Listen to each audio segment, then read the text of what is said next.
Firstly, thank you very much for your time, Meg. I've sort of followed your career, loved your leadership, appreciated what you've achieved. I don't think there is any parallel, whether it's men's or women's cricket. I think you stand at the pedestal right at the top without anybody there. So you're on top of Mount Everest with no competition.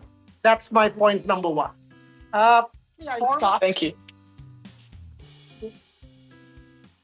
3 seasons, 3 finals. Incredible leadership when I add Australia and the dominance that you've shown in world cricket. Tell me about your leadership philosophy and the way you have led your WPL team, the Delhi Capitals. Yeah, firstly, it's an experience that I've thoroughly enjoyed. Obviously that first season, it all happened pretty quick and we had to get our squad together with a very short amount of time to prep, I guess. And the team that we've got, players and staff, has stayed quite similar throughout the 3 years, which has been helpful. And they're a great group of people who really have a lot of passion for the game.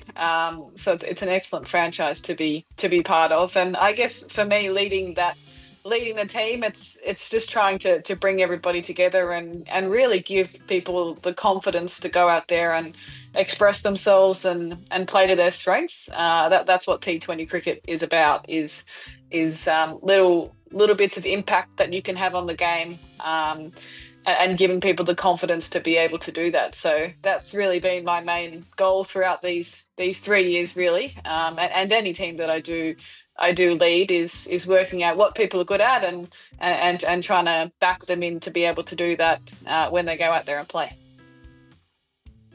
My follow-up question would be, you mentioned this is a good franchise to lead. Having followed franchise cricket around the world, I have seen that there has often been more pressure. Even when leading a national team, there is not that much kind of interference. But with franchise cricket, owners tend to interfere, others tend to interfere. There's a lot of all of that. As far as Parth and Saurav and the rest of the people are concerned with Delhi Capitals, tell me your experience. How has the franchise as a whole treated players? Have you got the freedom to do exactly what you wanted? Was there pressure from them to try and deliver? Give me a sense of how Delhi Capitals is run. Yeah, it's a very enjoyable and fun environment to be involved in, and right from the owners to Saurav to all the staff, it's all been very positive, and everybody wants to win. So that's really been a really big driver, and there's a lot of great knowledge as well from a lot of different people. So it's important to be able to listen to all of that and take in the bits and pieces that everyone has, because they can be really helpful. So that's probably the first point on that. But at the same time, they put a lot of trust in myself and Jonathan to be able to lead the team how we want to play and be able to back the players in and trust the players, and they've been great at letting us do that, while at the same time providing some really good advice and ideas as to how we can do things best. So it's a really good balance that we've got, and as I said, it's been a lot of fun, and it's an enjoyable environment. It's also about the WPL, ultimately the Indian story. You've got somebody like a Jemima Rodriguez in your team, possible potential leader for India.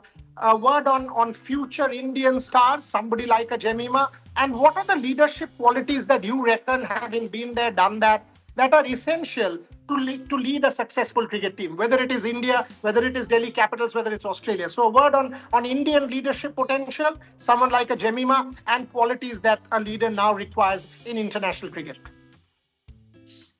Yeah, Jemmy has been a big part of our team right from the start. She's our vice captain and provides a lot of energy within the group, and obviously knows a lot about cricket, having even though she's still quite young, she's played a lot internationally and domestically as well. So she's someone who I do talk to, particularly about the local Indian players and what they're going to bring. So she's been a great help for me, and certainly shows some great qualities that will help her moving forward if leadership is something that comes her way. But within the group, I think there's a number of people who really show some great leadership qualities. You don't have to have the name next to next to you to be able to have an impact. And I think that's the really good thing about this group. I think of Ari Reddy coming up to me whenever a new batter comes in and saying they do this, they do that. So that's a really cool thing that we've got within this group as well, that people still feel like they can contribute even though they maybe don't have the title next to their name. And in terms of qualities of being a good leader, I think it's different for everyone. I don't think there is one right way to do it. Everybody's got their different strengths and weaknesses, but I think, the most important thing is identifying what your strengths are and really doing that well. And then if there are some gaps, try and utilize the people around you to help fill those, because I think that not only helps you to be able to do the role, but also allows others to feel like they're really contributing in different ways, and in a meaningful way. So I've probably learned that a lot throughout my career, that you can't do everything and you can't be good at everything, but allowing those around you to assist and fill in the things maybe that aren't your strengths, that's what really makes a good team. One question about you. I mean, coming into the scene after legends like, say, Karen Rolton or Lisa Thalekar, did you feel that you were actually inheriting that kind of legacy, that big boots to fill, and everybody was sort of viewing you as the next real superstar? Was there any weight of expectations your own career? Talk to me a little bit about that. Not in that way from outside. I mean, I didn't play a lot with those players that you mentioned, sort of the Karen Roltons and, even going back to Belinda Clark and those players who really did set an incredible platform for the players to come after that. They were playing for the love of the game. There wasn't any money in the game when they were playing, but they still had very high standards and expectations and performed extremely well. So they really set the tone, I guess, for what it means to play for Australia. And in terms of expectations, I feel like I put the highest expectations on myself, to be honest. I want to contribute, I want to do well, and that's something I've done throughout my whole career. So there's always external stuff that happens, but that's all part of it. I guess I've been reasonably good at blocking all that out and focusing on what I can do. And as I said, I have quite high standards on myself, so I try to stick to those every time I go out there and play. The Jess Jonathan strategy, I mean, clearly one of your go-to players in Australia and at number 3 here, incredibly successful plan. Can you just talk a little bit about that strategy, the plan behind it?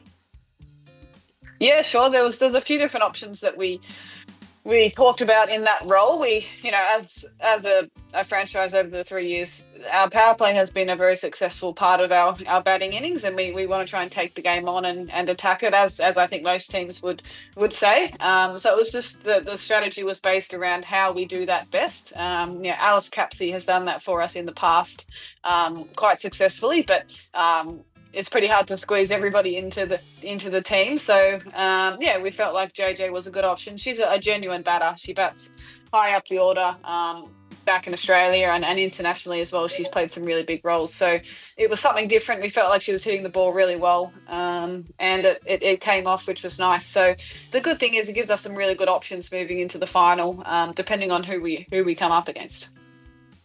3 seasons of the WPL so far.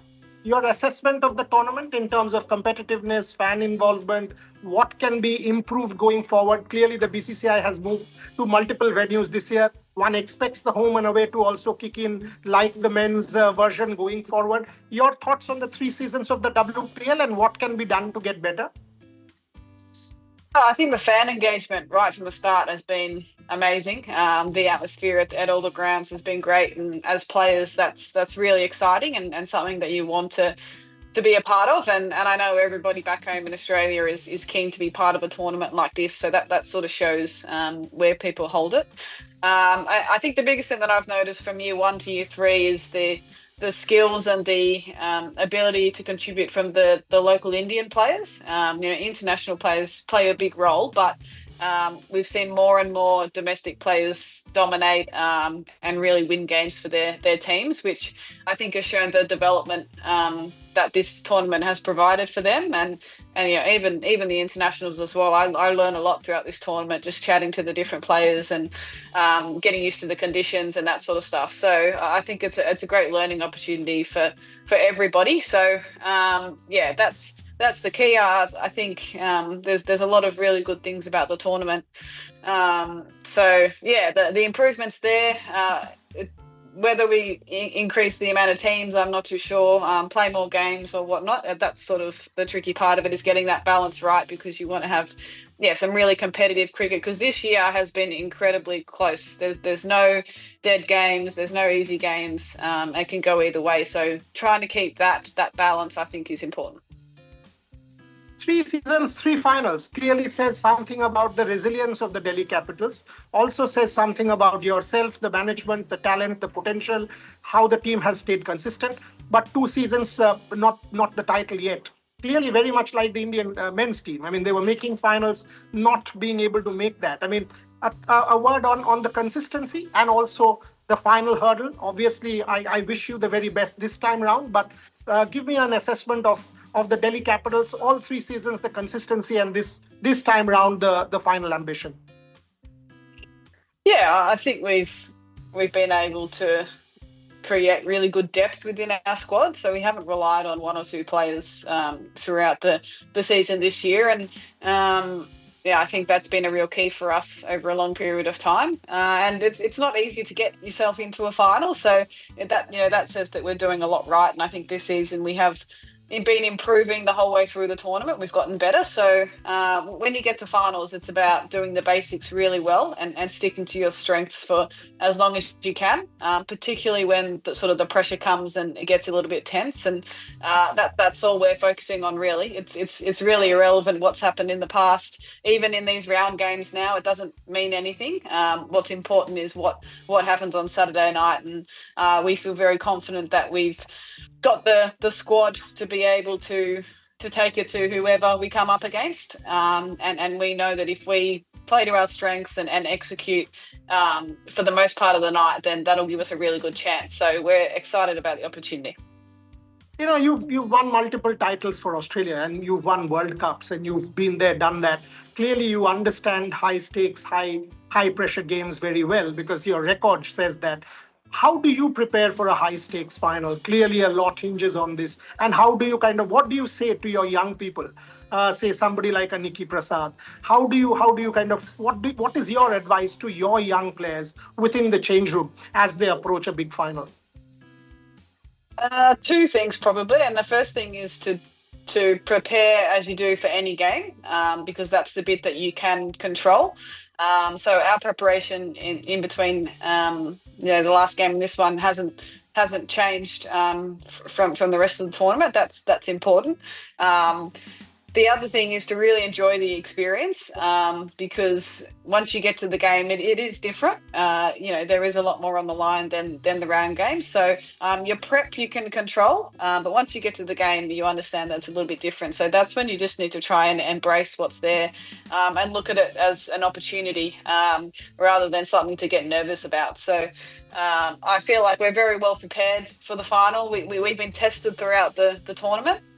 We haven't had it all our own way, and I think that's really prepped us well for Saturday, because it's certainly not going to go all our way either on that night. So I feel like we can get the momentum back if we need to, and if we do get in front in the game, then we've got to really try and nail that home as much as we can. But it's about having a smile on your face, enjoying it, looking at it as an opportunity, and a chance to go out there and share what you've got. Last couple of questions, because I was given a specified time. I could go on leadership with you, but one, if I actually see the last decade, at least the last few years, I have seen a sea change in the women's game. Having documented cricket, my own academic work on cricket, I think this is the decade for the women's game. And whether it is the WPL, the fan engagement which we talked about, whether it is the World Cup and the interest around the World Cup, rivalries like India-Australia, I see a lot happening there. Having someone who has presided over this decade as the most successful leader, what according to you is the next step? What does the women's game need to take it to that next level? What are the new things that you want to see, if there is any? The next 5 years and your personal role, would you want to be a part of that, and in what capacity? Well, I love the game, and I love being part of teams and working towards something. So I dare say I'll continue to be involved moving forward.